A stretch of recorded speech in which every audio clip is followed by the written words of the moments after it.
Hello from Southern Ontario this January 20th. So I think I'll start a GoFundMe campaign. I just need about $5 billion, I think. I've given serious consideration to running for Prime Minister of the country, of course.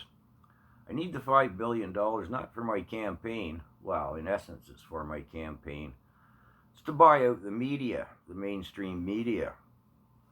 The year before last, Trudeau gave, for example, the CBC 1.6 billion, yes, billion with a B, as well as around 50 million in bonuses to the brass. Yeah, 50 million is jump change, anyways. Last year, he only gave them 1 billion, right? So they took a pay cut. Now nobody likes a pay cut. So out of that $5 billion from my GoFundMe campaign, I'll just give CBC a raise to $2 billion, and they'll happily say my hair is better than Trudeau, and that's really all that matters anyways, and they can tongue him down and paint me up. Yeah, okay. And the other $3 billion I've got to distribute throughout the CBC, CTV, Global, most of our newspapers here in Canada. So yeah, that's what that's all about. Now to move to a slightly more realistic vein, as Jordan Peterson pointed out at the start of Justin Trudeau's career, he has no qualifications to lead a country. None. My words now, not Peterson's.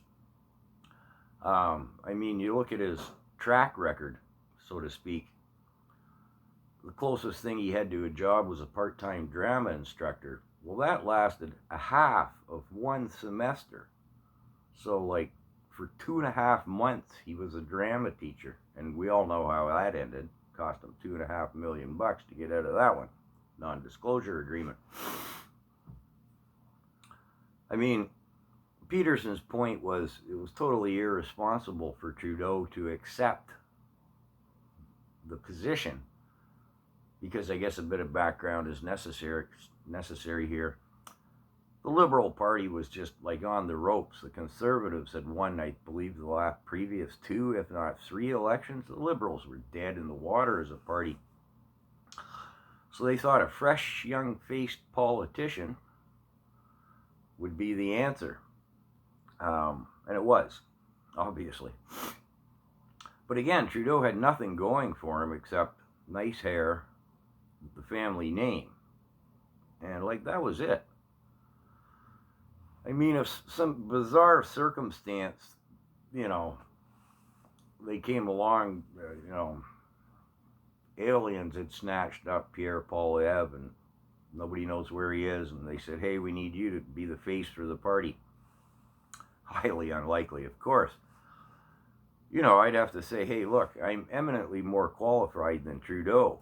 I left home when I was 17 with a grade 9 education and $400 in my pocket, but at least I've managed to support myself throughout my life. I've managed and owned some small businesses, had employees, dealt with the public. Way more qualified than Trudeau. But I'd have to say, come now. There's got to be, 100,000 people in the country way more qualified than I am. I could list a dozen off the top of my head. Give me an hour, I'll make you 60 suggestions. Surely to heavens I am not qualified in any sense to lead the country. And so back to Peterson's point again, was it very egotistical of Trudeau to accept that position. Any rational individual would say, I'm not the man for the job. And in summation, I'll spend another couple of more minutes talking about some of Trudeau's track record. So in his early mid-40s, he becomes leader of the party and leader of the country. And if nothing else, his maturity level as an individual, seriously, what would you say, underdeveloped, perhaps undeveloped. 3 times in his early days, he jumped up out of his seat in open parliament and got into physical altercations with opposition members. Well, I'm sure Dr. Jordan Peterson would agree with me when I say a man who reaches his 40s should be more mature than to resort to physical violence unless absolutely necessary to defend himself in a defensive action from someone who's bringing violence onto them. Hardly showing a level of maturity for a national leader. So if you want to bear with me a moment, I'm going to dig a little deeper into my interpretation of Trudeau's psychology. Silver spoon baby, right? Probably raised by a series of nannies who couldn't really stand the snotty little brat. Bounced from one expensive school to another. I mean, post-secondary education, nada. Unless you include Klaus Schwab's Young Global Leaders program, which somebody should do a dive into that and see what it's all about, the sociopathic psychology of that. But anyways, he doesn't, no education. So I would imagine, let's say at the university college age parties, oh, here comes that young Trudeau goof again. The younger crowd would be, oh man, oh yeah, but hey, he always fills the courtesy bowl, Daddy's trust fund there. Keeps the courtesy bowl full. And hey, he plays the class clown. I mean, he dressed in blackface so many times he can't even recall it himself, right? And how many pictures are them being a goof at a social function? But then going to more serious social functions with the rich, ruling Laurentian elite here, as they're often referred to in Canada, the Laurentian thing. But anyways, those cocktail affairs, everybody in their best. Oh, who's that kid there? That's one of the Trudeau juniors. Oh, which one is it? Oh, I don't know. Oh, Justin, yes, yeah, Justin comes over. Oh, hello, Mr. Wesson, or one of the Canadian Tire people, or whatever, right? Oh, yeah, introductions are made. This is my wife, Cassandra, and, yeah, nice talking to you, kid. I gotta go talk to somebody else, and you just get punked off by the adults in the room, so to speak. So, I mean, look at how this affects his psychology and development, right?